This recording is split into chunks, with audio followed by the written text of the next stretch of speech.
स्वर वेद कथा, जय स्वर वेद कथा। श्रवण मात्र से मिट जाती है बहु जन्मों की व्यथा। जय स्वर वेद कथा, जय स्वर वेद कथा, जय स्वर वेद कथा, जय स्वर वेद कथा।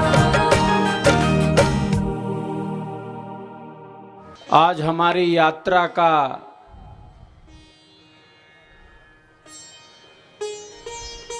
इस पावन जन्म जयंती के समारोह का समापन दिवस है।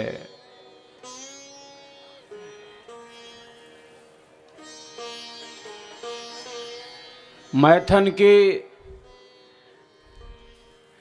इस माटी में जो प्राकृतिक छटा से भरपूर है,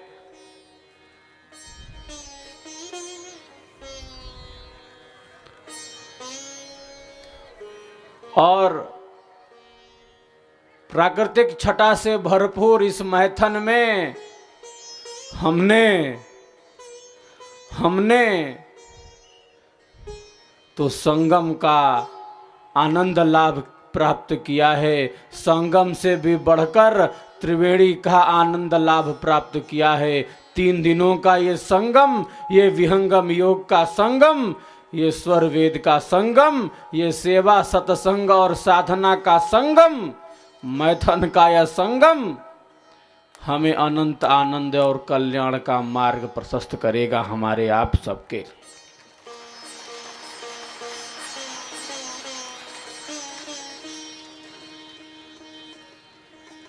जब 3 चीजें मिल जाती हैं,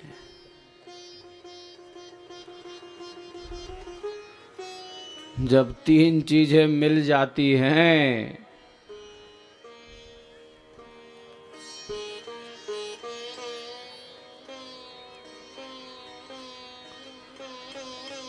तो वही त्रिवेणी कही जाती है। यह समारोह भी 3 दिन का।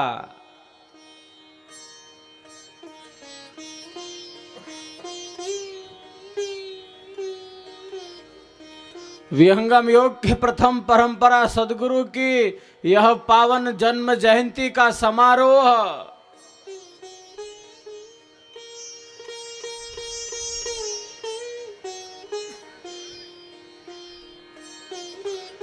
जिस महान सत्ता ने सदैव इस त्रिवेणी पर बल दिया, और वह त्रिवेणी क्या है? वह तो त्रिवेणी सेवा सत्संग और साधना की ही त्रिवेणी है। विहंगम योग का साधक इसी त्रिवेणी में स्नान करता है। सेवा सत्संग और साधना की त्रिवेणी में स्नान करता है एक विहंगम योग का साधक। प्रथम आचार्य श्री की जन्म जयंती का यह पावन अवसर है, पुण्य अवसर है। एक बात मैं बता दूं, जन्म जयंती उसी की मनाई जाती है, जयंती उसी की मनाई जाती है, पुण्यतिथि उसी की मनाई जाती है, निर्वाण दिवस उसी का मनाया जाता है। जिसको ये ज्ञान है, जिसको ये अनुभव है कि कोई मुझे याद कर रहा है, कोई मेरी जयंती मना रहा है, कोई मेरी पुण्यतिथि मना रहा है, उसी की मनानी चाहिए जन्म जयंती और पुण्यतिथि। जिस सत्ता को इसका ज्ञान हो, जो अपने उस दिव्य मंडल में स्थित हो।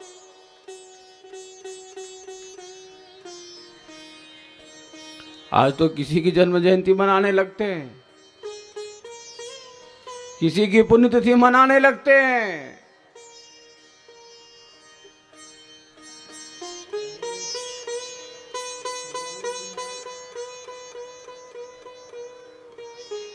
कहाँ है आत्मा, किस शरीर में है, किस जीवन में है, कुछ पता नहीं।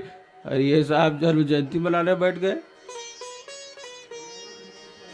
जहां भी समारोह होते हैं, दो सत्ताएं सदैव स्थिर रहती हैं। विहंगम योग के प्रणेता सदगुरु सदाफल देव जी महाराज, प्रथम परंपरा सदगुरु आचार्य श्री धर्मचंद्र देव जी महाराज की शक्ति सदैव कायम है साहब।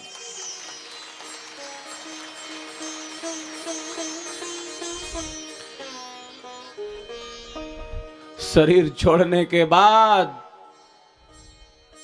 भी सदगुरु की शक्ति सदैव काम करती है। सदगुरु नित्य अनादि सत्ता है, वो मृत्यु को नहीं प्राप्त होता।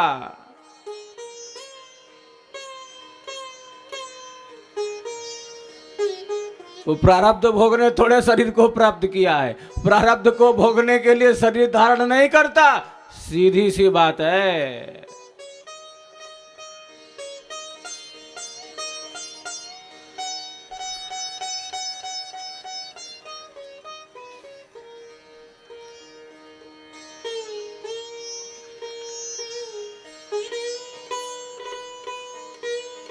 सदगुरु का एक प्रवाह है, एक ज्ञान की धारा है, एक चेतना का प्रवाह है, एक स्वाति है।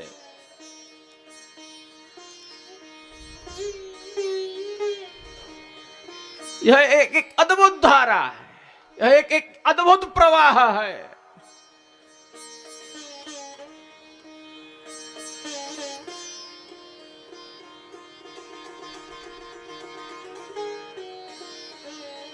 विहंगम योग के प्रणेता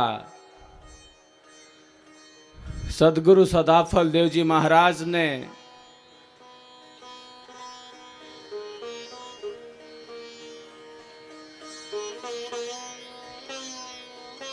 अपने एक शिष्य के अंदर तनिक इस अध्यात्म के ज्ञान को प्रवाहित करने का प्रयत्न किया, सामने बैठाया। वह शिष्य बड़ी ही प्रसन्नता के साथ उपस्थित हुआ।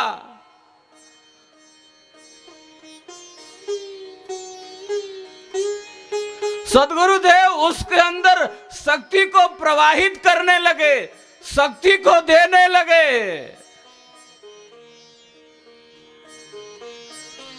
ये अध्यात्म की धारा है। अरे साहब, ये बड़ी विशिष्ट धारा है, ये चेतन धारा है, ये ज्ञान का विशिष्ट प्रवाह है, ये चेतना का प्रवाह है, ये शक्ति का प्रवाह है।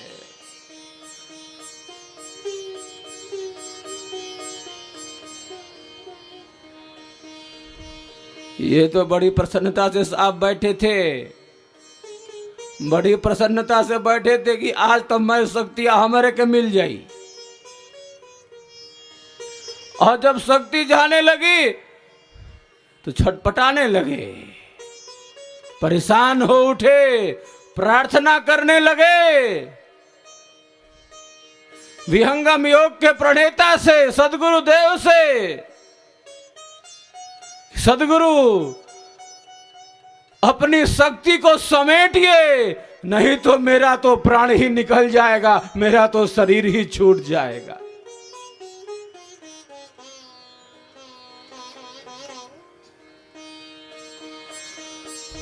बड़ा बल होना चाहिए आत्मा में, वह विशेष शक्ति, वह विशेष बल, वह विशेष प्रवाह, वह विशेष ऊर्जा, वह विशेष चेतना होनी चाहिए, जिसके द्वारा उस शक्ति को, उस धार को, उस चेतना को एक संस्कारी आत्मा धारण कर सके, उसे प्राप्त कर सके।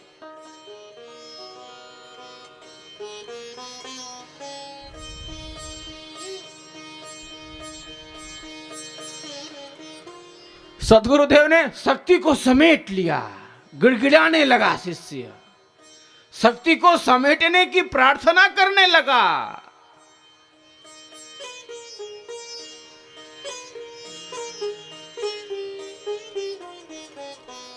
ये विहंगम योग का प्रवाह है, ये सदगुरु का प्रवाह है। इसका एक अलग मंडल है, इसका एक विशिष्ट प्रवाह है। बहुधा अनेकानेक व्यक्ति इसके प्रवाह को, इसके सामर्थ्य को और इसकी महत्ता का अनुभव नहीं कर पाते, समझ नहीं पाते।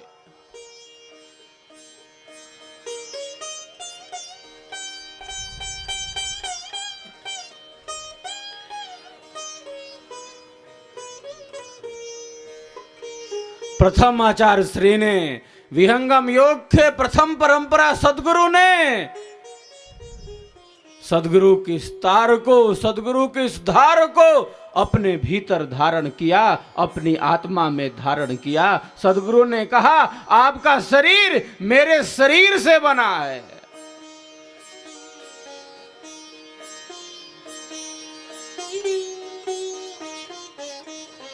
ये परंपरा है, ये परंपरा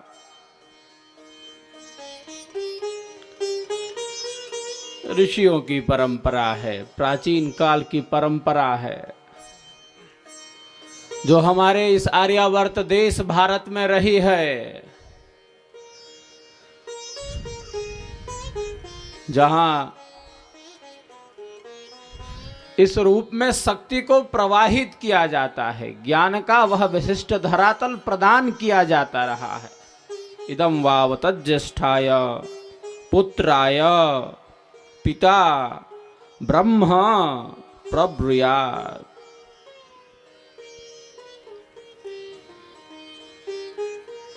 उपनिषदों में जिसका संकेत प्राप्त होता है,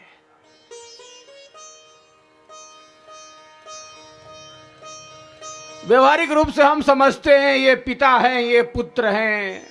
सदगुरु एक विशेष दृष्टि से अपना कार्य करते हैं। सदगुरु तलाश करता है ऐसी आत्मा को जिसके द्वारा उसका कार्य होना है। सीधी सी बात है, पिता पुत्र का मामला है तो चलो ठीक है, ये व्यवहारिक संबंध है। लेकिन सदगुरु तलाश करता है ऐसी आत्मा को जिसके द्वारा उसका कार्य, ब्रह्म विद्या का रथ, विहंगम योग का रथ आगे बढ़ना है। यहां ये सिस्टम है, यहां ये धारा है, यहां ये प्रवाह है।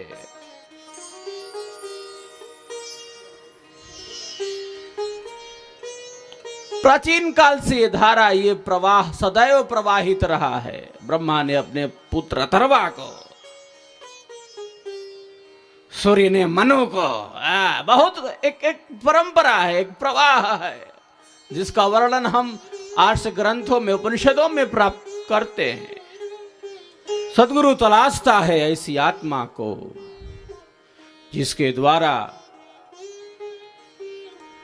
ब्रह्म विद्या की ज्योति आगे जानी है, ज्योति प्रकाशित होनी है।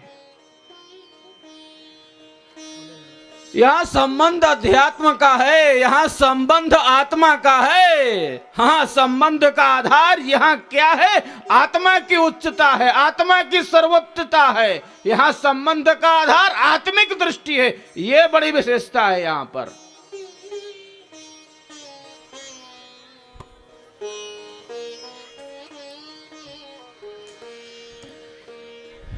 ये बड़ा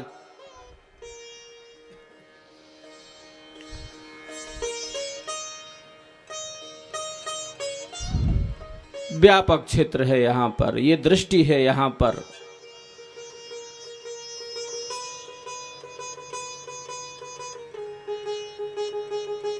प्राचीन काल से ये परंपराएं हमारे देश में रही हैं, जहां पर ऋषियों की धारा प्रवाहित होती रही है। इदं वावतत् ज्येष्ठाय पुत्राय पिता ब्रह्म प्रब्रूयात्। इमं विवस्वते योगम प्रोक्त वाहनम अव्ययम विवस्वान मनवे प्राह मनुरिच्छ्वाक वे ब्रवीत एवं परंपरा प्राप्तमिमं राजर्षयो विदुः सकाले नेह महता योगो नष्टः परंतप। श्रीमद् भगवत गीता में भी इसके प्रमाण मिलते हैं। चलिए प्रमाण और ये सब चीजें तो बहुत हैं।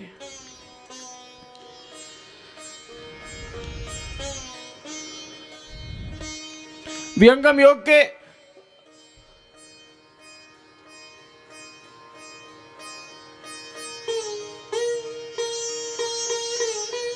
प्रथम परंपरा सदगुरु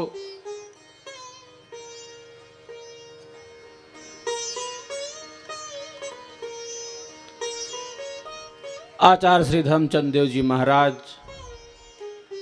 जिस महान सत्ता ने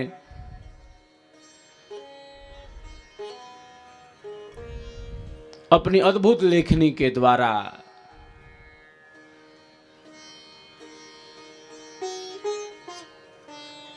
इस विहंगम योग के सिद्धांत को वास्तविक धरातल प्रदान किया है।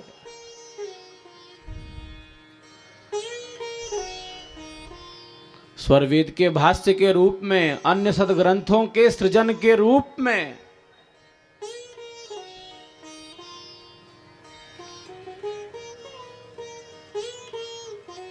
अनेकानेक दिव्य ग्रंथों का सृजन सदगुरु की दिव्य लेखनी के द्वारा हुआ है।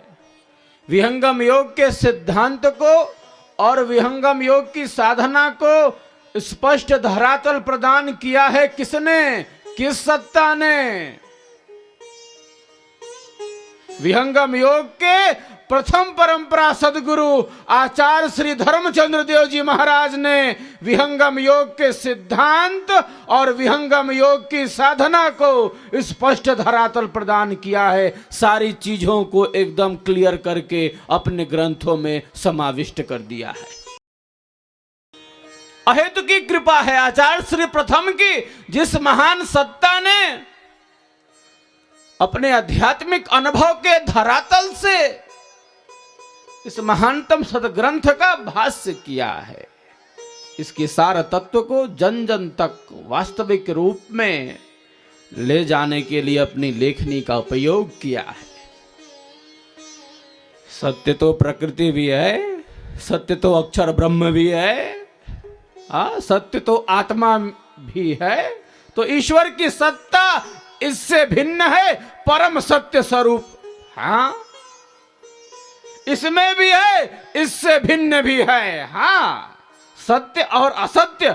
असत्य क्या है? प्रकृति का कार्य रूप जगत सृष्टि। हाँ, क्योंकि ये प्रलय में चली जाती है।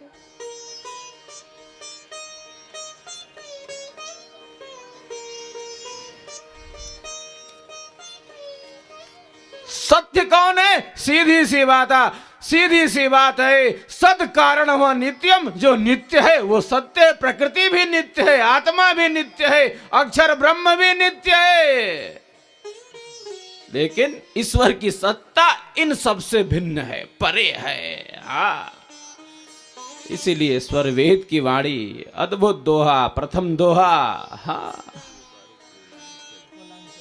ज्ञान चक्षु को खोल देता है।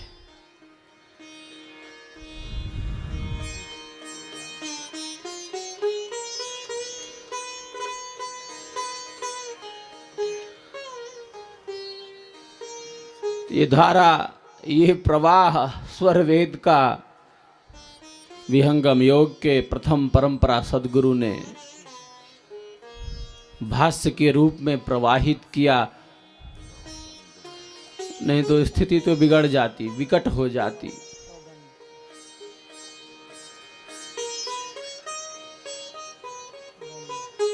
समझ के परे था, क्योंकि विहंगम योग के प्रणेता सदगुरु देव ने हाँ साधना की अतल गहराई में उन तत्वों को प्राप्त किया था। हाँ, उनका एक विशिष्ट आधार था और उसको सरल रूप में प्रस्तुत करना ये बहुत बड़ी बात है। बहुत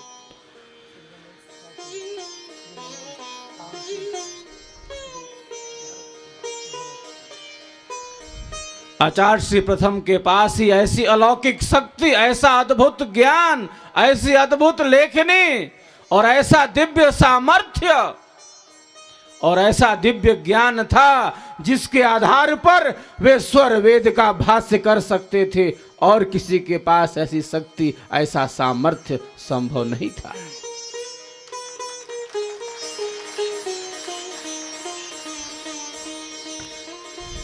चलते हैं आज तृतीय दिवस, तीसरे दिन स्वर वेद में।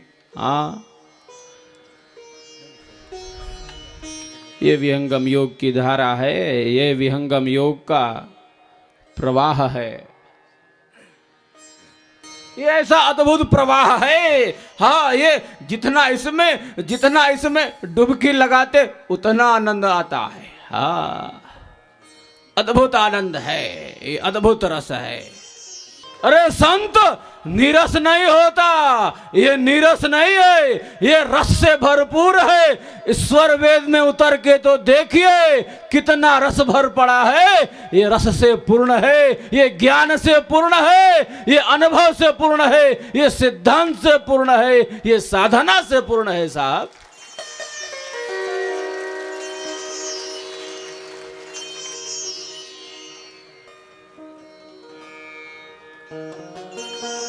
अद्भुत प्रकाश है। चलते हैं अब स्वर वेद में। तन्मय होकर स्वर वेद की दिव्य वाणियों का आप सभी श्रवण करें। कल मैंने कहा था स्वर वेद महामंदिर के लिए संकल्प, इस 3 दिन जो है, इस संकल्प का भी 3 दिन है। हाँ, ये भी मामला है।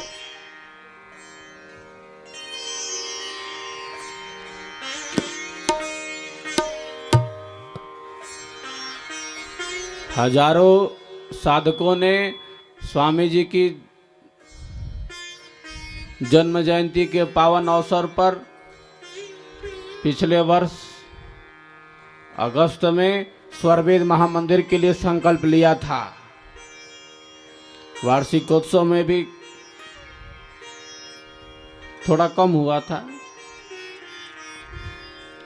लेकिन मैं यहाँ पुनः कह रहा हूँ, कल भी कहा था, आज पुनः आप सबों से मेरा यह आह्वान है, जिनका भी संकल्प नहीं हो सका है, सद्गुरु देव की पावन जन्म जयंती के इस अवसर पर, प्रथम आचार्य श्री की पावन जन्म जयंती के अवसर पर जिनका भी संकल्प अभी तक नहीं हो सका है, स्वर वेद महामंदिर के लिए निश्चित रूप से सभी संकल्पवान बने, इस संकल्प से पूर्ण बने, दायित्व एवं कर्तव्य बोध से जागृत रहें, स्वर वेद का संदेश जन जन तक पहुँचे, इसकी अत्यंत अनिवार्यता है, महती आवश्यकता है। हम सब अपने कर्तव्य एवं दायित्व से जागृत रहें। 5 वर्षों में हमें अपने संकल्प को पूर्ण करना है। 5 वर्षों का लक्ष्य रखकर हमें अपना संकल्प लेना है।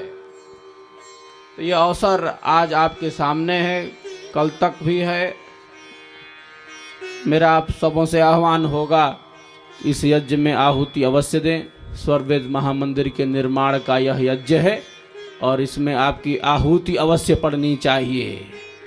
इस पर आप सभी ध्यान देंगे। चलते हैं स्वर वेद में और तन्मय होकर स्वर वेद की दिव्य वाणियों का श्रवण करें, फिर हम आगे की तरफ बढ़ेंगे।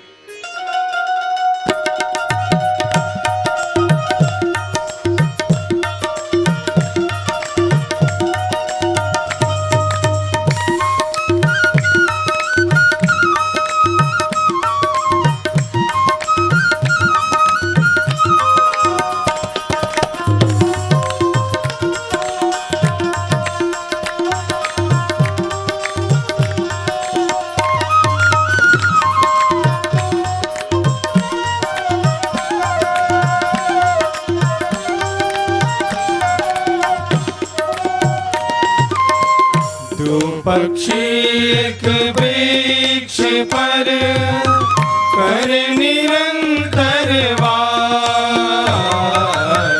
2 पक्षी एक वृक्ष पर कर निरंतर वास।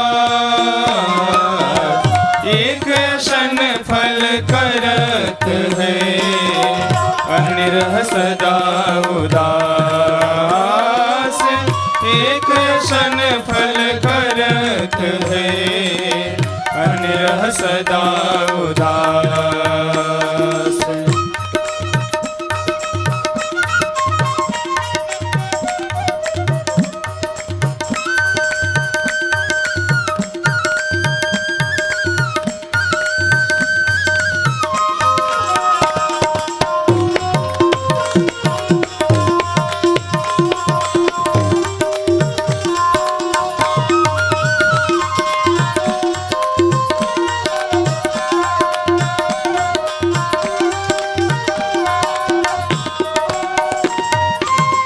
साक्षी रूप प्रकाश है, भोक्ता बंधन आप। साक्षी रूप प्रकाश है, भोक्ता बंधन आप। एक लेप निर्लेप है, भेद दोय दोय भाव। एक लेप निर्लेप है, भेद दोय दोय भाव।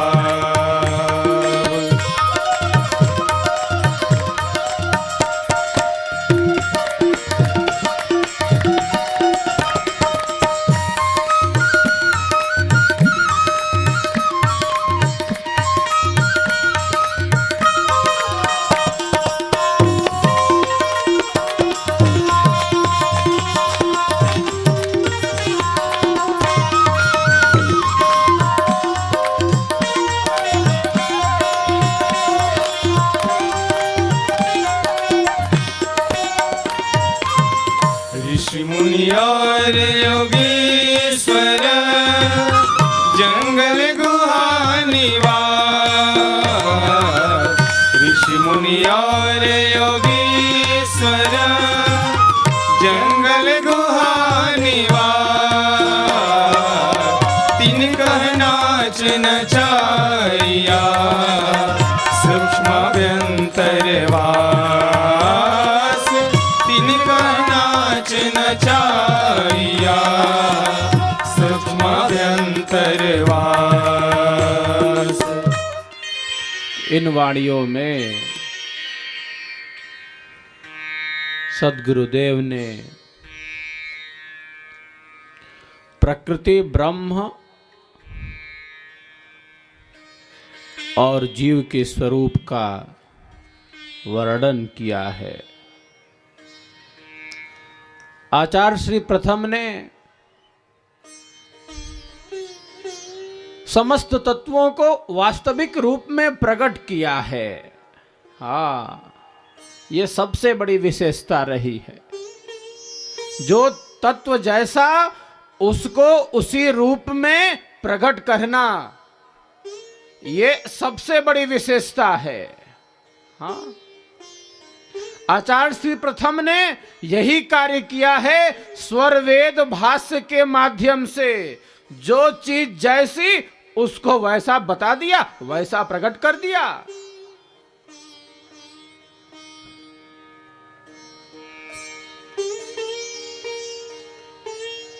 सद्गुरु के संकेतों को, सद्गुरु के भेदों को, उस ज्ञान को कौन जान सकता है।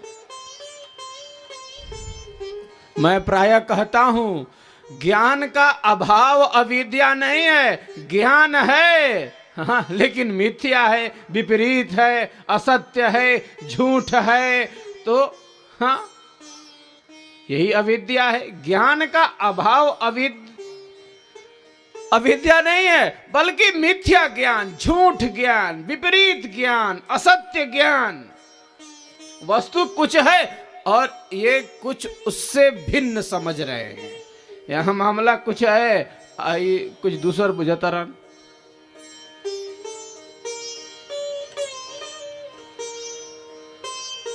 तत्व कुछ है, उससे भिन्न ज्ञान कर रहे हैं।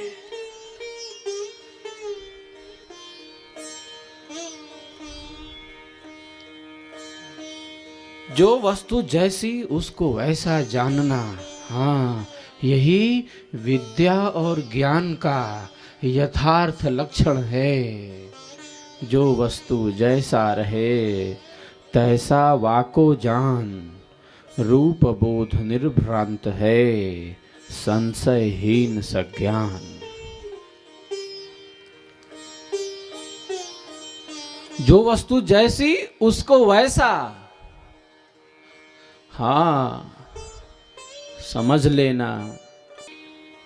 ये विद्या और ज्ञान का यथार्थ लक्षण है, वास्तविक लक्षण है, ये बड़ी बात है।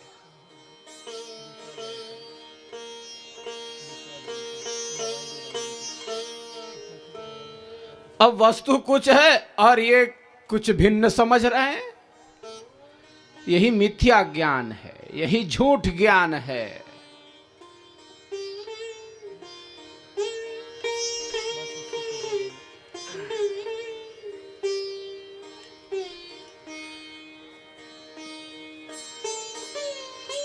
स्वरवेद का सिद्धांत जिस रूप में सदगुरु ने बनाया, किस आधार से बनाया? अपने आध्यात्मिक अनुभव के धरातल से सदगुरु देव ने विहंगम योग के सिद्धांत का सृजन किया।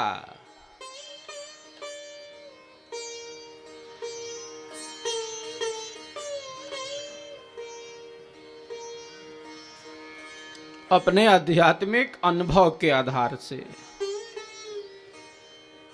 और जिस तत्व को जिस रूप में उन्होंने स्वर वेद में अभिव्यक्त किया, उसी भाव को उसी रूप में उसका विस्तार किया आचार्य श्री प्रथम ने, विहंगम योग के प्रणेता ने, जिनकी आज हम पावन जन्म जयंती मनाने के लिए एकत्रित हुए हैं।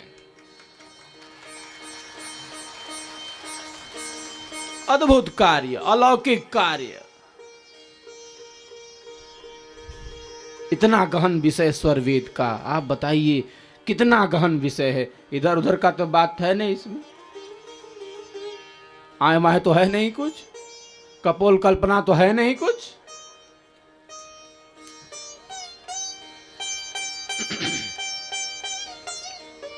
इसमें सार सिद्धांत है,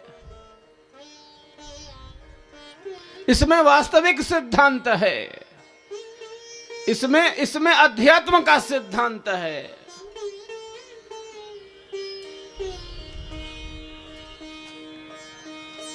और उन आध्यात्मिक सिद्धांतों को उसी रूप में प्रकट करना, ये आचार्य श्री प्रथम का वैशिष्ट्य है, ये आचार्य श्री प्रथम की विशेषता रही है।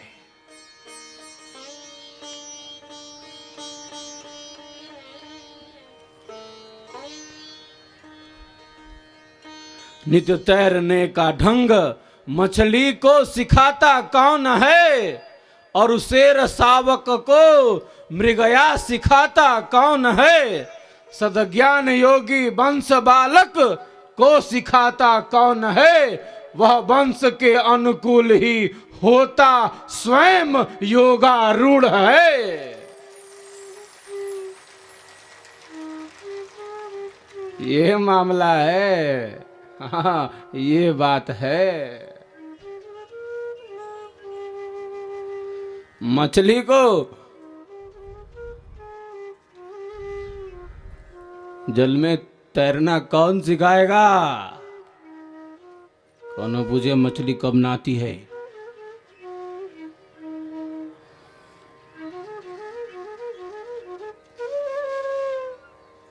अरे वंश के अनुकूल स्वयं योग में वह आरूढ़ है, योग में दृढ़ है, योग में स्थित है। ऐसा संस्कार, ऐसी स्थिति उसके साथ सदैव मौजूद है। 5 प्रकार की सिद्धियां होती हैं। कितने प्रकार की होती हैं? 5 प्रकार की। 5 का मामला कितना परफेक्ट है। 5 ज्ञान की इंद्रियां, 5 कर्म की इंद्रियां, 5 प्राण, 5 उपप्राण, 5 भूत, 5 तन्मात्रा, 5 शब्द, 5 तीर्थ, 5 आश्रम,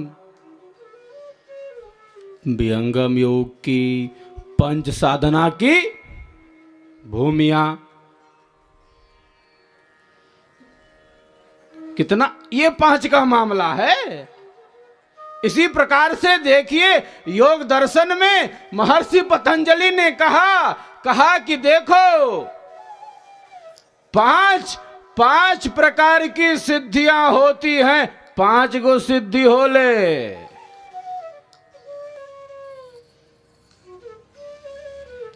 जन्म, औषधि, मंत्र, तप और समाधि।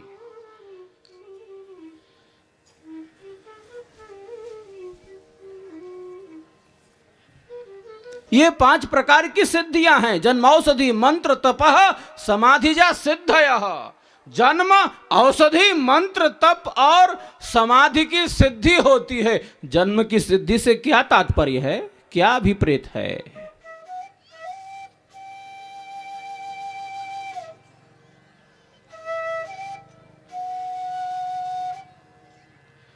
जन्म की सिद्धि से क्या अभिप्रेत है? जन्मजा सिद्धि क्या है?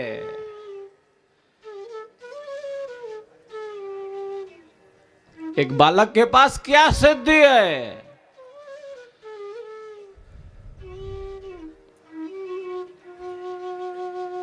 ऋषि ने कहा पूर्व का उसका संस्कार है, पूर्व का उसका उच्च प्रारब्ध है, जो जन्म के साथ ऐसी स्थिति में वह दृढ़ हो जाता है। ऐसी स्थिति में हाँ वह स्थित हो जाता है। यह क्या है? जन्मजा सिद्धि है, जो जन्म के साथ ही उसके साथ जुड़ी हुई है। जितना काम कर चुका है इस जन्म में, उससे आगे का काम करता है। वह एक संकल्प के साथ जुड़ा हुआ है, वह एक शक्ति के साथ जुड़ा हुआ है, वह एक धारा के साथ जुड़ा हुआ है, वह एक प्रवाह के साथ जुड़ा हुआ है। इस भेद को कौन जान पाता है? इस रहस्य को कौन जान पाता है? जितना कर चुका है बैक गियर में थोड़े आएगा। जितना कर चुका है आगे का कार्य करने के लिए वह शरीर धारण करता है। जन्मजा सिद्धि, ऋषि ने कहा प्रथम सिद्धि है जो जन्म के साथ उसे सहज रूप में प्राप्त है। कैसे प्राप्त है? पूर्व के प्रारब्ध के श्रेष्ठ उच्च संस्कारों से उसे बड़े ही सहज रूप में वो समस्त स्थितियां प्राप्त हैं।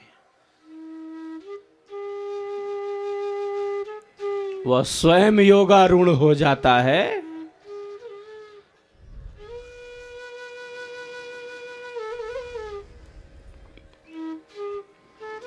सद्ज्ञान योगी वंश बालक को सिखाता कौन है?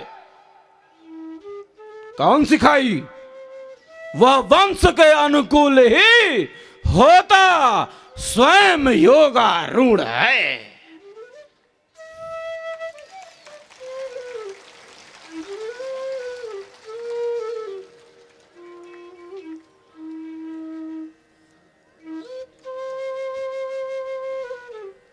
ये मामला है, ये जन्मजा सिद्धि है जो जन्म के साथ सहज रूप में प्राप्त है। पूर्व का प्रारब्ध श्रेष्ठ उच्च संस्कार, संस्कारी आत्मा में वो सारी स्थितियां सहज रूप से।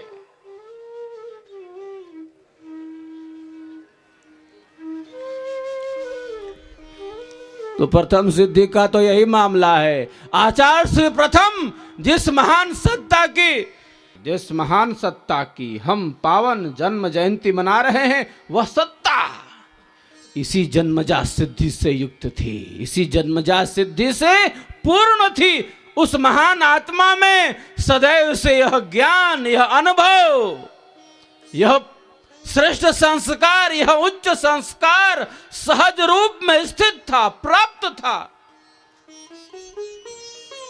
अरे ये बड़ा गंभीर पथ है, ये बड़ा विशिष्ट पथ है।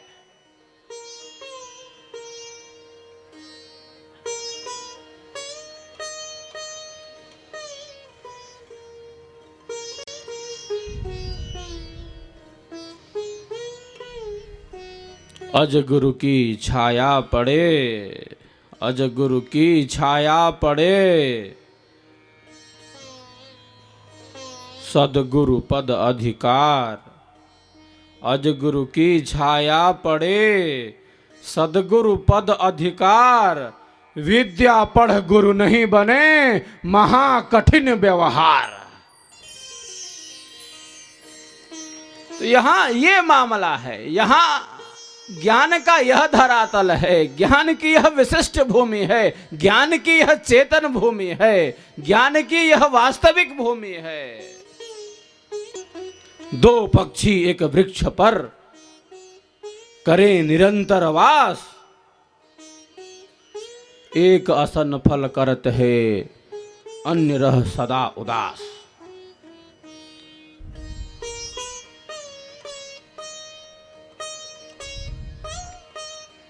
प्रकृति रूपी वृक्ष है, हाँ,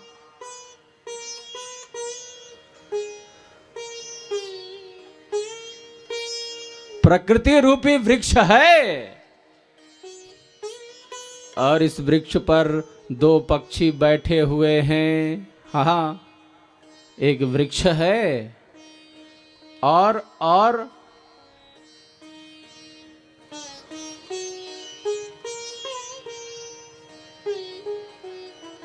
इस वृक्ष पर दो पक्षी बैठे हैं।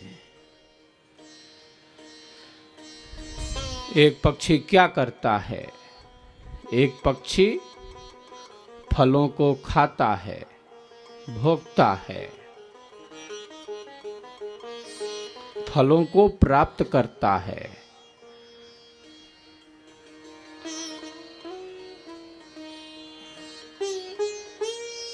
वह भोगता है।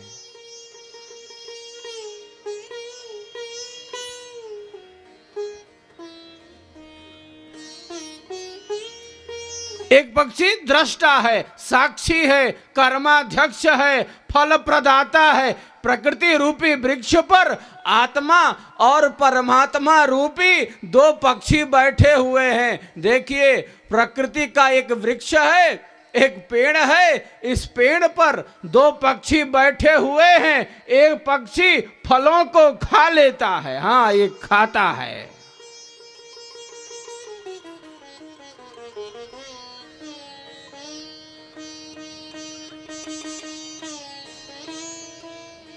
और एक दृष्टा है, वो साक्षी है, कर्माध्यक्ष है, फल प्रदाता है। आत्मा क्या है? भोक्ता है। हाँ, ईश्वर फल प्रदाता है, कर्माध्यक्ष है, कर्मों का स्वामी है, फल प्रदाता है। प्रकृति रूपी वृक्ष पर दो पक्षी बैठे हैं। एक आत्म तत्व है, एक परमात्म तत्व है। आत्मा भोक्ता है।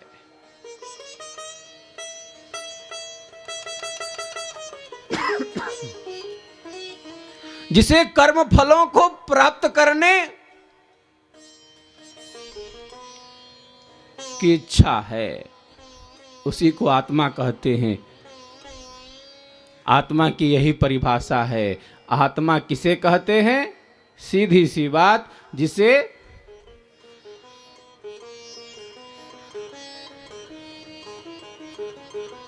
कर्म के फलों को प्राप्त करना है, इसका यह एक अर्थ है। हाँ, अनेक अर्थ हैं, उन अर्थों में एक अर्थ है जो सबको समझ में आ जाए। अब मैं विशिष्ट अर्थ, अन्य अर्थ करने लगूं।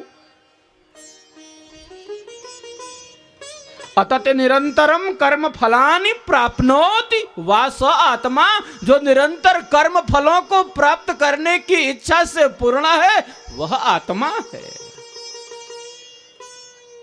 फल चाहिए, हाँ, आत्मा का स्वभाव है चैतन्यता, अनुभव चाहिए, फल चाहिए।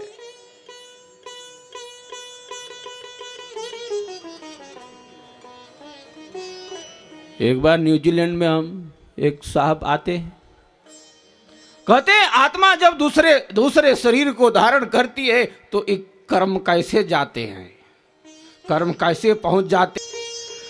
तो ये ज्ञान का ऐसा प्रवाह, हाँ, ये जिज्ञासा बहुत बड़ी वस्तु है। देखिए जिज्ञासा के द्वारा ये उपनिषदें बन गई हैं। कैसे बनी? ये जिज्ञासा है शंका का समाधान। शंका अवश्य होनी चाहिए, हाँ, सार्थक तर्क होना चाहिए, हाँ, अच्छी चीज है। जिज्ञासा का अभाव समस्याओं को उत्पन्न करता है। सबके अंदर एक जिज्ञासा का भाव होना चाहिए। कुछ जानने और समझने का निश्चित रूप से प्रयत्न पुरुषार्थ होना चाहिए। केवल लौकिक और सांसारिक मामला आता है तो लगता है कि ये थोड़ा ठीक नहीं है। चलिए ठीक है, सब चीजें हैं, जीवन के साथ जुड़ी हुई हैं, लेकिन जब आध्यात्मिक जिज्ञासाएं आती हैं तो दिल बाग बाग हो जाता है, बहुत प्रसन्नता होती है। कहा कि कैसे कैसे ट्रेवल करता है। एक शरीर छूट गया, अगला शरीर प्राप्त होगा, तो कैसे कैसे कैसे आत्मा के साथ वे कर्म ट्रेवल करेंगे, कैसे पहुंची वो करा लगे। ये तो छूट गई बा है ना।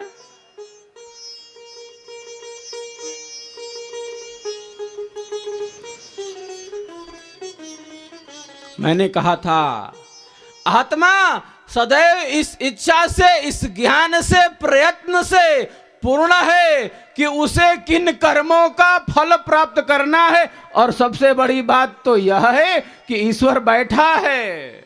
ईश्वर कर्माध्यक्ष है, कर्मों का स्वामी है। वही जीवों को फल प्रदान करता है। आत्मा को समय से अनुकूल जीवों को वही फल प्रदान करता है। और आत्मा के अंदर ये सदैव इच्छा, ये ज्ञान, ये प्रयत्न मौजूद है। अतत निरंतरम कर्म फलानि प्राप्नोति। वाह, स आत्मा जो निरंतर कर्म फलों को प्राप्त करने की इच्छा से पूर्ण है, वो सहजता है, वो स्वाभाविकता है।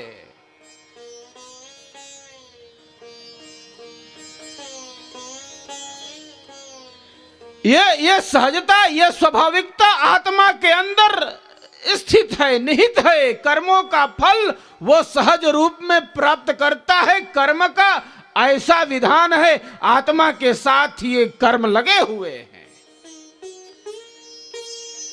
ये संचित क्रियमाण और प्रारब्ध का मामला है। आत्मा के साथ कैरियर लगा हुआ है।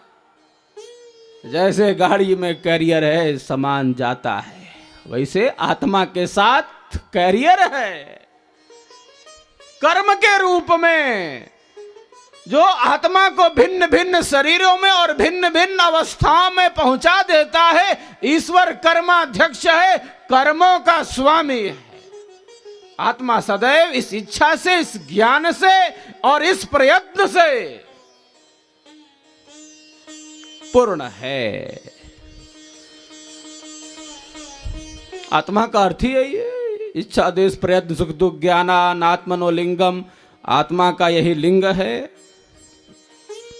जिसके पास इच्छा, ज्ञान, प्रयत्न, ये चेतन स्वाभाविक धर्म है। और सुख दुख और द्वेष की अनुभूति प्रकृति के संयोग से आत्मा को हो रही है। तो कितना बड़ा ये अद्भुत रहस्य है क्रियमाण संचित प्रारब्ध का। स्थूल सूक्ष्म कारण, महाकारण, कैवल्य और हंस का, जागृत स्वप्न सुसुप्ति, तुर्या तुर्यातीत और राप्त का। कई बार इन गहराइयों में हम उतरे हैं, किस प्रकार आत्मा इस स्थूल शरीर को प्राप्त करती है, किस प्रकार वह मां के गर्भ में आती है, किस प्रकार सूक्ष्मता से स्थूलता को प्राप्त करती है। यह यात्रा है हंस से लेकर इस भौतिक शरीर तक, इस स्थूलता तक। तो प्रकृति का एक वृक्ष है और इस वृक्ष पर दो पक्षी बैठे हुए हैं।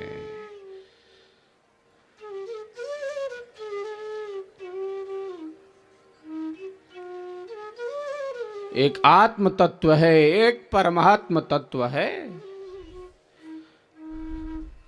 प्रकृति सत्य है, इसका अस्तित्व है। हाँ, प्रकृति का अस्तित्व है, ये सत्य है।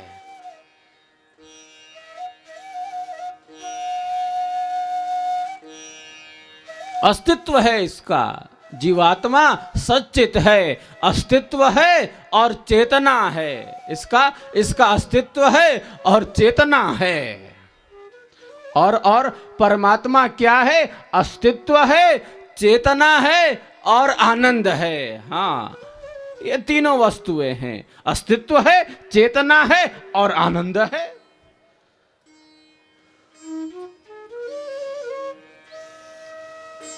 तो आत्मा का स्वरूप सच्चित स्वरूप है, अस्तित्व है और चेतना है।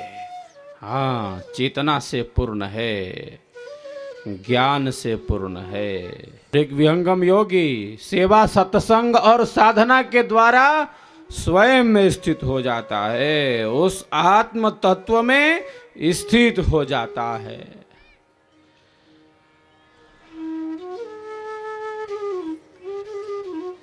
स्वयं का साक्षात करता है, बोध करता है।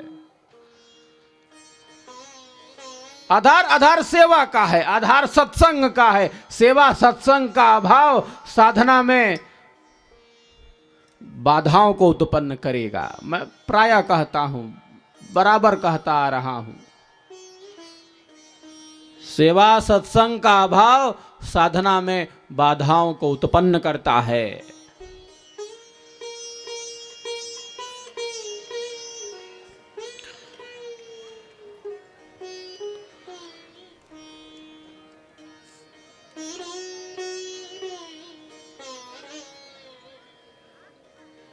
आत्म तत्व, परमात्म तत्व चेतन सत्ता है, नित्य सत्ता है, सनातन सत्ता है।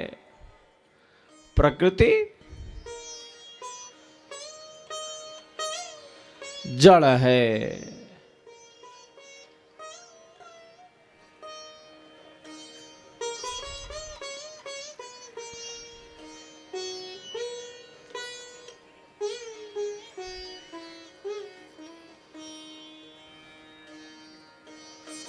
अस्तित्व है इसका।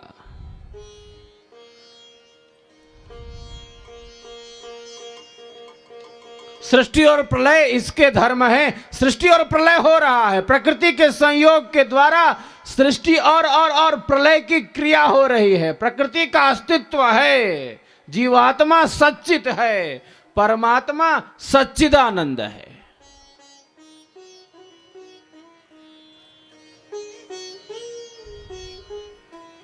एक विहंगम योगी, एक विहंगम योग का साधक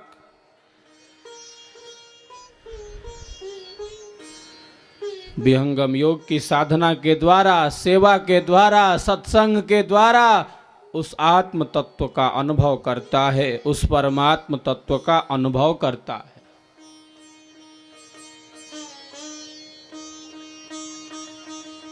एक बार गुजरात में एक स्थान पर एक समारोह में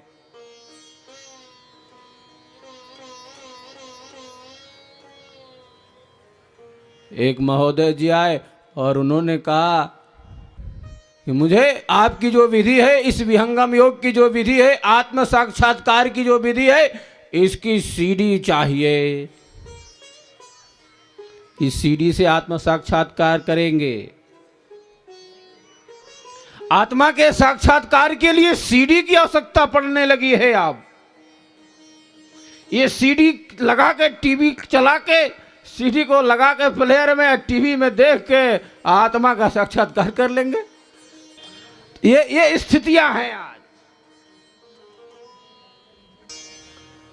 ये बड़ा अंधेरा दिखता है। हाँ, ये अंधेरा बहुत दिखता है। हम कहे कि सीडी तो है, और सीडी का नाम क्या है? सीडी का नाम स्वर वेद है, सीडी का नाम सेवा है, सीडी का नाम सत्संग है, सीडी का नाम साधना है। एगो सीडी नहीं खे, कई गो सीडी धोइले बनी जा।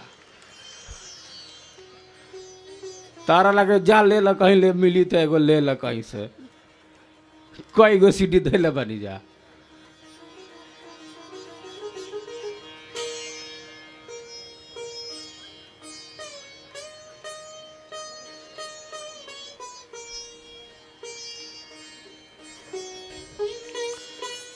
अरे ये सेवा सत्संग और साधना की सीडी है। जो ये सीडी चलाएगा, जो सेवा में जिएगा, जो सत्संग का आनंद लाभ लेगा, जो साधना का अभ्यास करेगा,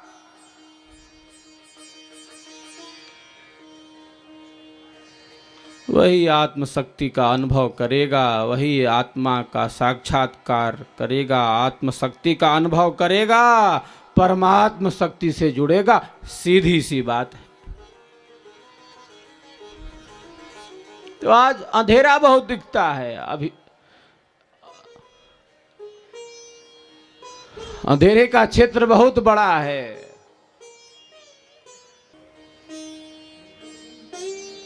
ये सारी स्थितियां आज हैं। तो अध्यात्म और धर्म के नाम पर अंधेरा बहुत दिखता है। ब्रह्म विद्या की जड़ें मजबूत होंगी, विहंगम योग का प्रकाश जब जन जन तक पहुंचेगा, तभी ये अंधेरा, तभी ये मिथ्या ज्ञान, जब स्वर वेद की ज्योति जन जन तक पहुंचेगी, तभी ये अंधेरा, तभी ये मिथ्या ज्ञान, तभी ये झूठ, तभी ये असत्य नष्ट होगा। सीधी सी बात है साहब। हमारा आपका काम है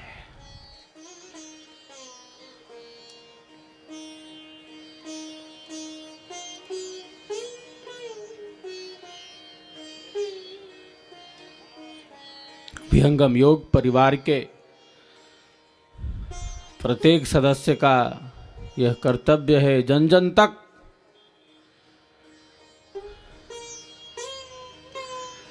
इस प्रवाह को, इस स्वर वेद के स्वर को, इस विहंगम योग के प्रकाश को, इस सदगुरु की गाथा को, इस अध्यात्म की गाथा को, सदगुरु के अनुभव को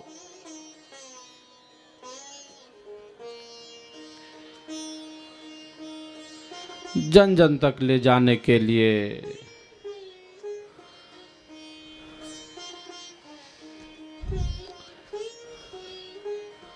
अपनी भूमिका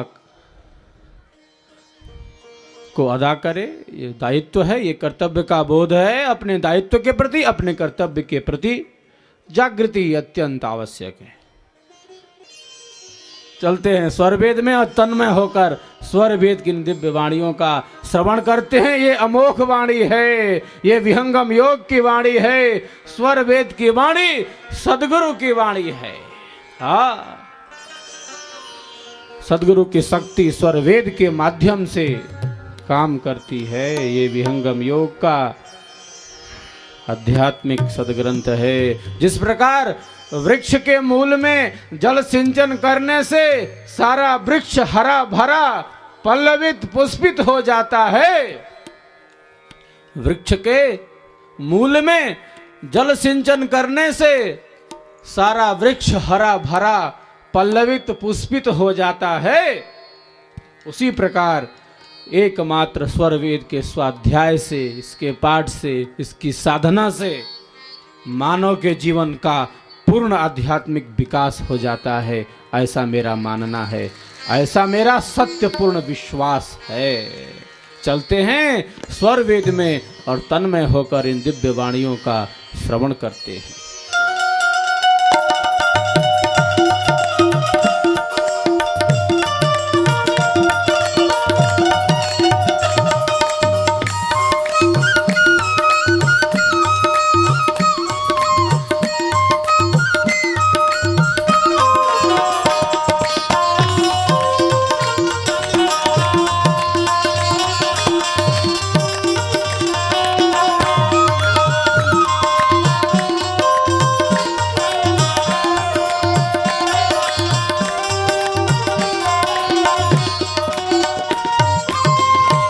अनादि षट वस्तु है, इनकर सब विस्तार। नित्य अनादि षट वस्तु है, इनकर सब विस्तार। रूप गुण अरु कर्म का व्याख्या सकल पसार।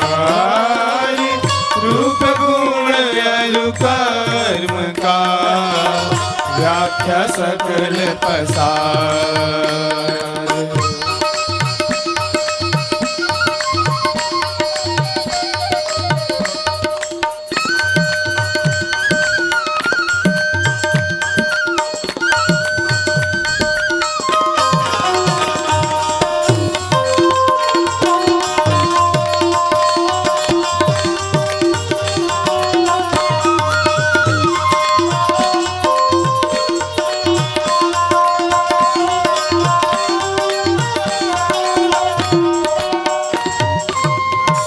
चेतन चार स्वरूप है, जड़ है एक असार। चेतन चार स्वरूप है, जड़ है एक असार। जड़ चेतन से रहित है, एक बांध संसार। जड़ चेतन से रहित है, एक बांध संसार।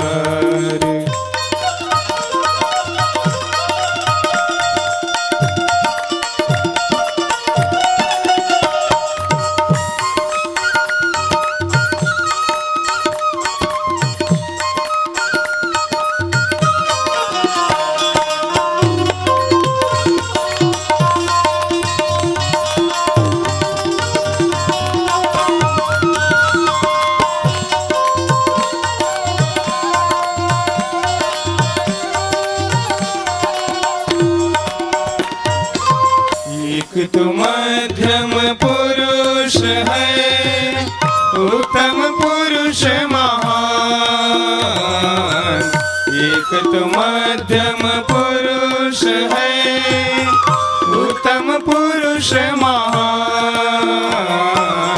कुटस्थ एक निज प्रांत में, जन्म आद्य जेहि ज्ञान। कुटस्थ एक निज प्रांत में, जन्म आद्य जेहि ज्ञान। इन वाणियों में नित्य अनादि पदार्थों का वर्णन है। 6 प्रकार की सत्ताएं हैं।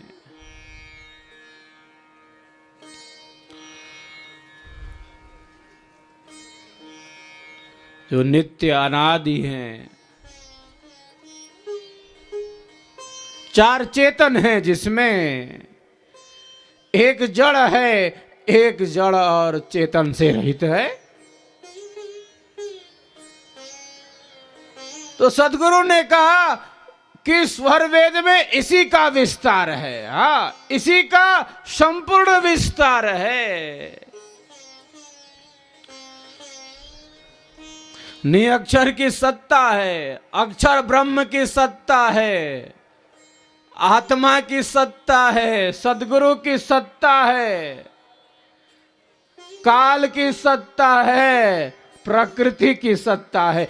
यही नित्य अनादि सट वस्तु है। यही 6 प्रकार के पदार्थ हैं। स्वर वेद में इसी का विश्लेषण है, इसी का वर्णन है, इसी का विस्तार है, इसी में समस्त तत्व है।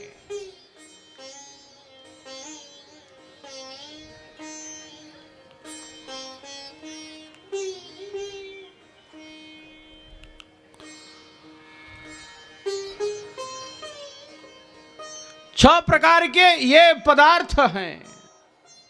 एक नहीं अक्षर की सत्ता है। हाँ, अक्षरातीत सत्ता है, ईश्वर की सत्ता है। सकल असकंभ है, सबका स्वामी, सबका आधार है। वह सत्ता है, ईश्वर की सत्ता। एको देवः सर्वभूतेषु गूढ़ः सर्वव्यापी सर्वभूतांतरात्मा कर्माध्यक्ष सर्वभूताधिवासः साक्षी चेता केवलो निर्गुणश्च। देखिए, एक है ईश्वर। हाँ, एको देव है जो समस्त भूतों में, समस्त चराचर जगत में व्याप्त सत्ता है। जर्रे जर्रे में है, जर्रे जर्रे में है झांकी भगवान की, किसी सूझ वाली आंख ने पहचान ली। अरे साहब, मैं प्रायः कहता हूं, कल भी कहा था, थोड़ा सा तो कहा था कि ये प्रकृति ईश्वर का बाह्य प्रगटीकरण है। इतना सब कुछ ये देखिए आप, हम लोग मैथन में बैठे हैं, कितनी प्राकृतिक छटा है। अरे साहब, ये छटा ऐसे ही थोड़े ही है, इसके पीछे कितना नियम है। इसके पीछे कितना रहस्य है। ईश्वर का विज्ञान है। सृष्टि की प्रत्येक घटना में एक प्रयोजन है, एक सिद्धांत है, एक नियम है, एक रहस्य है, एक अनुशासन है। मानव उसे समझ पाए या न समझ पाए, यह अद्भुत विज्ञान है।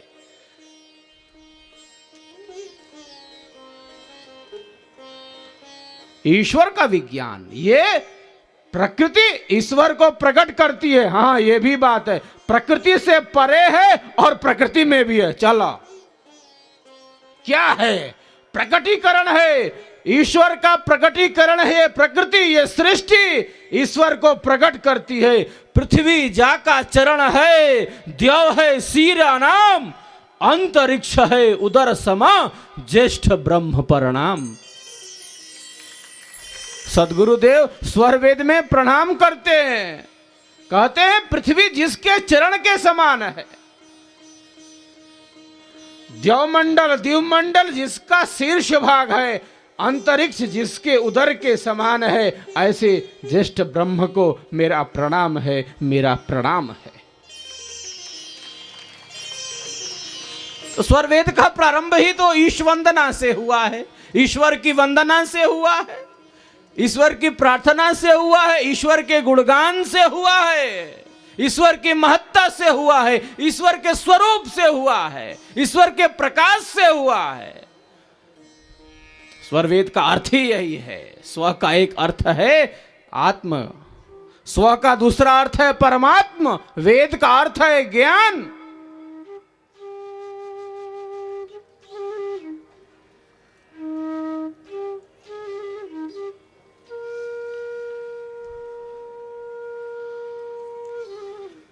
जिसके द्वारा आत्मा का ज्ञान और जिसके द्वारा परमात्मा का ज्ञान प्राप्त किया जाता है, उसी का नाम तो स्वर वेद है, उसी को तो स्वर वेद कहते हैं। यह प्रकृति परमात्मा का बाह्य प्रकटीकरण है। इसमें भी है, लेकिन केवल इसमें ही नहीं है, इससे भिन्न भी है। दो विरोधी स्वभाव एक साथ उसमें हैं, ये मामला है। समस्त पदार्थ अपना काम कर रहे हैं, आकस्मिक कुछ भी नहीं, व्यवस्था मूलक कार्य है, इसका कारण है, कार्य कारण सिद्धांत है।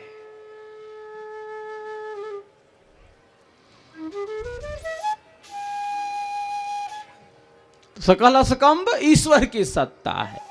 हाँ,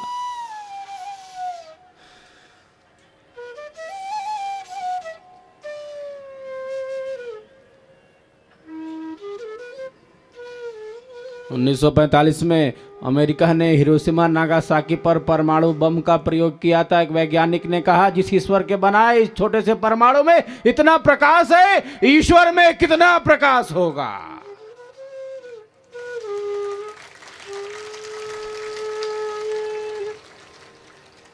ईश्वर की शक्ति, अद्भुत शक्ति, अलौकिक शक्ति, संपूर्ण विश्व में व्याप्त शक्ति। ईशावास्यमिदं सर्वम यत किंच जगत्याम जगत, संपूर्ण चराचर जगत में ईश्वर व्याप्त है, ईश्वर की शक्ति है।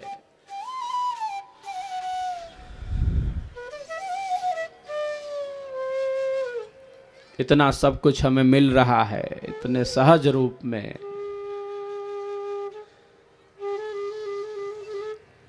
संपूर्ण वातावरण में ऑक्सीजन घुला हुआ है। किसने घोल दिया?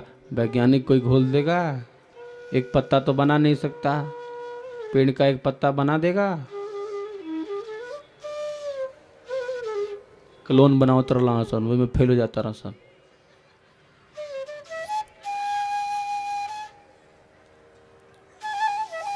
हाँ ठीक है, वैज्ञानिक शक्तियों पर अध्यात्म का नियंत्रण जरूरी है, नहीं तो विज्ञान विध्वंस का कारण बनता है। सीधी सी बात है, आध्यात्मिक दृष्टि, विवेक दृष्टि की जरूरत है। विज्ञान की आवश्यकता है मानव के लिए।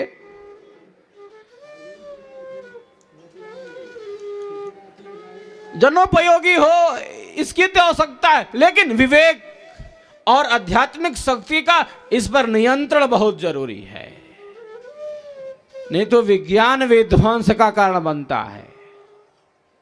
ऐसा हो चुका है, ऐसा होता है। वैज्ञानिक शक्तियों पर अध्यात्म के नियंत्रण की जरूरत है। आध्यात्मिक व्यक्ति के नियंत्रण की जरूरत है, जिससे विज्ञान की शक्तियों का समुचित उपयोग किया जा सके जनहित में, जन कल्याण में।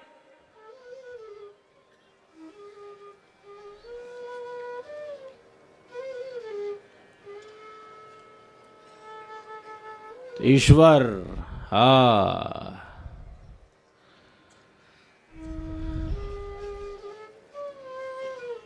अनेक नाम है, कितना नाम,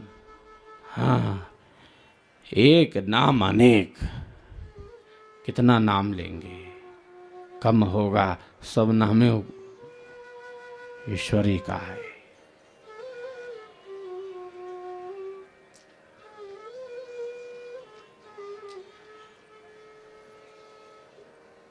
विश्वव्यापी सत्ता, नियंता, बाहर है वो भीतर है। देखिए, मैं प्रायः कहता हूं, इस शरीर में एक आत्मा नहीं है, इस शरीर में एक आत्मा है, और आत्मा के भीतर अंतरात्मा रूप से परमात्मा भी स्थित है। हाँ, एक आत्मा है और आत्मा के अंदर अंतरात्मा रूप से परमात्मा स्थित है। परमात्मा इसी में है साहब। आत्मा में भी बल प्रदान करने वाला है। यह आत्मदा बलदा यस विश्व उपासते, जो आत्मा में भी बल प्रदान करने वाला है,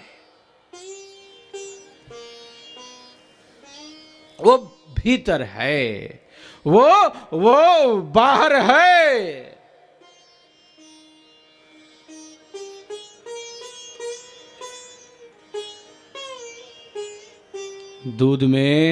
दूध में घी बाकी ना, मेहंदी के पत्ते में लाली है कि नहीं? अरे साहब, ये सूक्ष्मता का है, ये सूक्ष्मता का मामला है। मंथन है, मथेंगे तो निकलेगा। मैथन में बैठे हैं ना, तो मंथन नहीं करेंगे तो क्या करेंगे?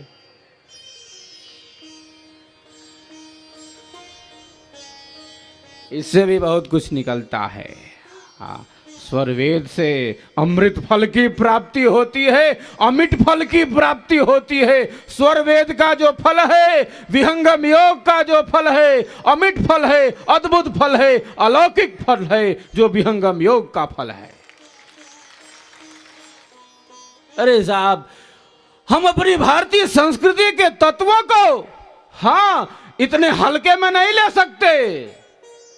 बड़ी सूक्ष्म वस्तु है, बड़ी गहन वस्तु है, बड़ी गंभीर वस्तु है, और इन तत्वों को वास्तविक रूप से जानने की जरूरत है। इन वस्तुओं को वास्तविक रूप से आत्मसात करने की जरूरत है। इन वस्तुओं को वास्तविक रूप से जानने की जरूरत है। कैसे जानेगा मानव? जब स्वर वेद का प्रकाश होगा, जब विहंगम योग का प्रकाश होगा, जब स्वर वेद का स्वर जन जन तक पहुंचेगा, तभी उसे इस स्वरूप का ज्ञान होगा, बोध होगा। जब सेवा, सत्संग और साधना की त्रिवेणी में वह स्नान करेगा। विहंगम योग के द्वारा इन तत्वों का वास्तविक ज्ञान, वास्तविक बोध प्राप्त होता है। ब्रह्म विद्या के द्वारा, विहंगम योग के द्वारा धर्म से लेकर मोक्ष तक की यात्रा होती है। मोक्ष का विज्ञान विहंगम योग बतलाता है, ब्रह्म विद्या बतलाती है। धर्म से लेकर मोक्ष तक की यात्रा का विज्ञान, धर्म पूर्वक अर्थ की प्राप्ति, धर्म पूर्वक काम का सेवन, और जीवन का मुख्य पुरुषार्थ मोक्ष, एक विहंगम योग का साधक प्राप्त करता है। बड़ी सूक्ष्म वस्तुएं हैं, बड़ी गहन वस्तुएं हैं।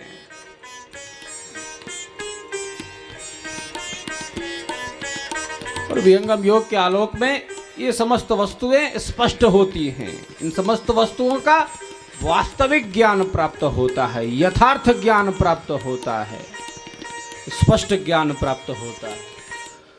तो ये एक धारा है, एक प्रवाह है जो हमारी भारतीय संस्कृति का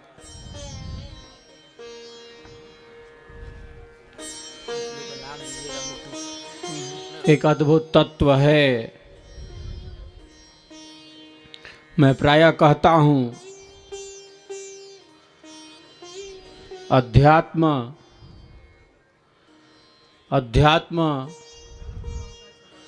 हमारे देश की आत्मा है। भारत की आत्मा का क्या नाम है? भारत की आत्मा अध्यात्म है, ब्रह्म विद्या है, सीधी सी बात है। और यह अध्यात्म की धारा, यह ब्रह्म विद्या की धारा, यह विहंगम योग की धारा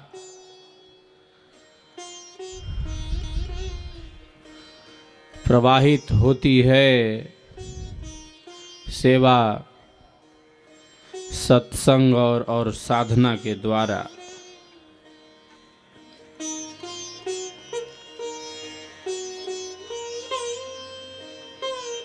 इस त्रिवेणी में जो स्नान करता है, हाँ, जो सेवा, सत्संग और साधना की त्रिवेणी में स्नान करेगा, वही मोक्ष पद का अधिकारी बनेगा, वही अमृत फल का अधिकारी बनेगा, वही अमृत तत्व की प्राप्ति करेगा।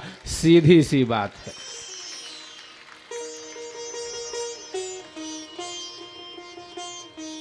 एक सकल असकंभ है, एक सबका आधार है, जिसे ईश्वर कहते हैं।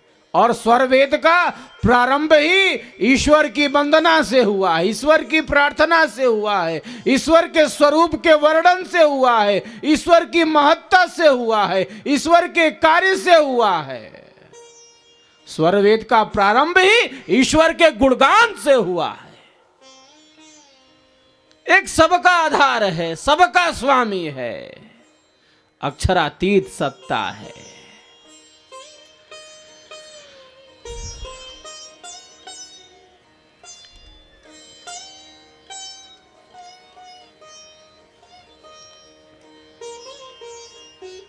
व्यापक है इन पदार्थों में, और इससे भिन्न भी है। यही महत्ता है, यही विशिष्टता है, यही विशिष्ट स्थिति है। अक्षर में भी व्याप्त है, इससे भिन्न है। मैं बता रहा था, इस शरीर में एक आत्मा नहीं है, इस शरीर में दो आत्मा है। एक आत्मा है और आत्मा के अंदर अंतरात्मा रूप से परमात्मा भी स्थित है। हाँ, चलिए।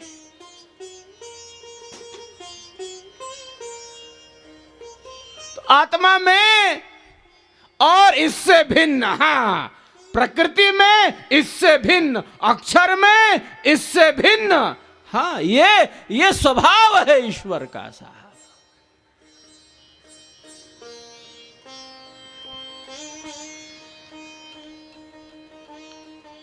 सूक्ष्माति सूक्ष्मम कलिलस्य मध्ये विश्वस्य स्रष्टा मनेक रूपम।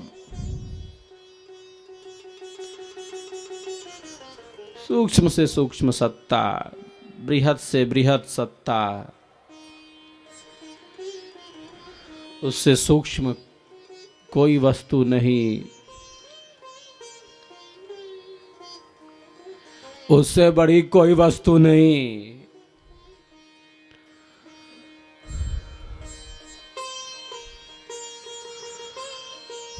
पृथ्वी जाका चरण है, द्यौ है शीर अनाम, अंतरिक्ष है उदर समा, ज्येष्ठ ब्रह्म परणाम। स्वरवेद में सदगुरु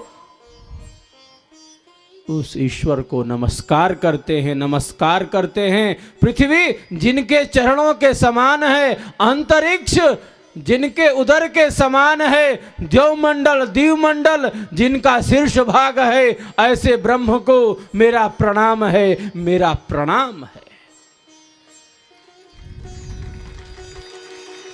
तो सबका आधार सकल असकंब ईश्वर है। ये प्रकृति उसी को प्रकट करती है। हाँ, प्रकृति में भी है, ऐसा थोड़े कि नहीं है, ऐसे ही थोड़े सब चल रहा है। प्रकृति में भी है, इससे भिन्न भी है। चलिए, दोनों बातें हैं, दोनों विरोधी स्वभावों का एक साथ स्वामी है। सारा मामला फिट करके देख लो। बाहर भीतर अर्ध ऊर्ध, अद्भुत सत्ता, अलौकिक सत्ता, सूक्ष्म से सूक्ष्म, बृहद से बृहद, सबका आधार, एक सकल असकम, एक शक्ति चलावनहार, जिसके द्वारा प्रकृति के परमाणुओं में परिवर्तन होता है, उसे अक्षर ब्रह्म कहते हैं। हाँ, अक्षर ब्रह्म के द्वारा ये परिवर्तन हो रहा है। एक सबका आधार, एक क्रिया का, जिसके द्वारा संचालन हो रहा है, जिसके द्वारा गति मिल रही है, वो अक्षर ब्रह्म है। एक राष्ट्रपति होता है, एक प्रधानमंत्री है, एक ईश्वर है और एक अक्षर ब्रह्म है, जिसके द्वारा सृष्टि और प्रलय हो रही है, जिसके द्वारा सृजन हो रहा है, जिसके द्वारा गति हो रही है।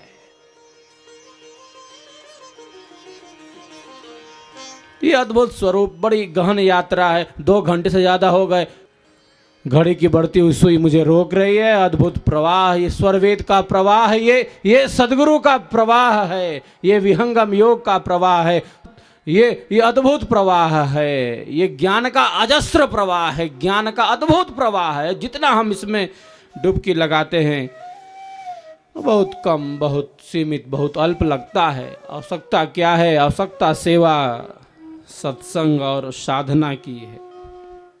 इसी के द्वारा जीव का कल्याण होता है। आत्मा के कल्याण का यही मार्ग है, सेवा, सत्संग और साधना। इसी से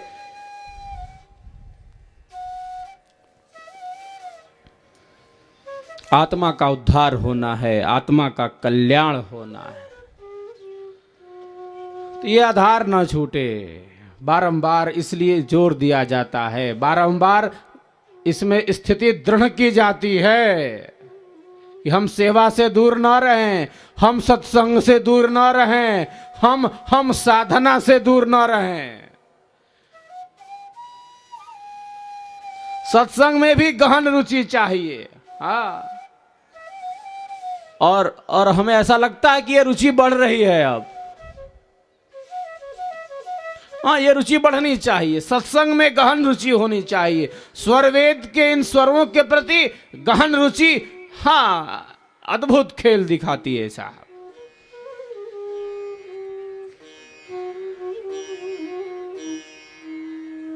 तो सत्संग का अभाव समस्याओं को उत्पन्न करता है, सत्संग का अभाव दुखों को उत्पन्न करता है, सत्संग का अभाव कष्टों को उत्पन्न करता है। सीधी सी बात है।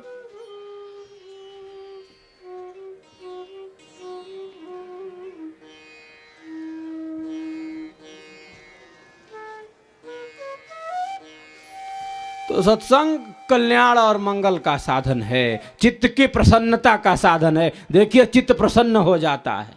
हाँ, चित्त की प्रसन्नता का साधन है ये सत्संग, ये स्वरवेद का संग। विहंगम योग मनोनिग्रह से लेकर आत्मज्ञान एवं परमात्मा प्राप्ति तक की यात्रा है। अमर हिमालय योगी अनंत श्री सद्गुरु सदाफल देव जी महाराज ने अपनी 17 वर्षों की गहन साधना से इस सनातन ब्रह्म ज्ञान को धरती पर पुनर्स्थापित किया है। उनके स्वयं के प्रत्यक्ष अनुभवों पर आधारित महान आध्यात्मिक सदग्रंथ स्वरवेद विहंगम योग का संपूर्ण दर्शन प्रस्तुत करता है, जिसका प्रैक्टिकल आप भी अपने घर परिवार में रहते हुए कर सकते हैं। विहंगम योग में मात्र 10 मिनट के विधिवत साधन से ही अद्वितीय अनुभव होने लगते हैं। विश्व की अनेक वैज्ञानिक संस्थाओं के शोध विहंगम योग की साधना को एक अत्यंत प्रभावशाली ध्यान पद्धति के रूप में प्रतिष्ठित करते हैं। इसके अतिरिक्त विहंगम योग में सांसारिक मनोकामनाओं की पूर्ति हेतु वैदिक हवन यज्ञ का भी प्रावधान है। सन 1924 में स्थापित इस संस्थान में सद्गुरु श्री स्वतंत्र देव जी महाराज एवं संत प्रवर श्री विज्ञान देव जी महाराज के मार्ग निर्देशन में आज 35 देशों में विभिन्न भेष, भाषा, जाति, धर्म के लाखों लोग अपने आध्यात्मिक जीवन का निर्माण कर रहे हैं। यदि आप भी ब्रह्म विद्या विहंगम योग के अनूठे ज्ञान से जुड़ना चाहते हैं तो संपर्क करें। महर्षि सदाफल देव आश्रम, छतनाग रोड, झूसी, प्रयाग, इलाहाबाद, उत्तर प्रदेश 211019।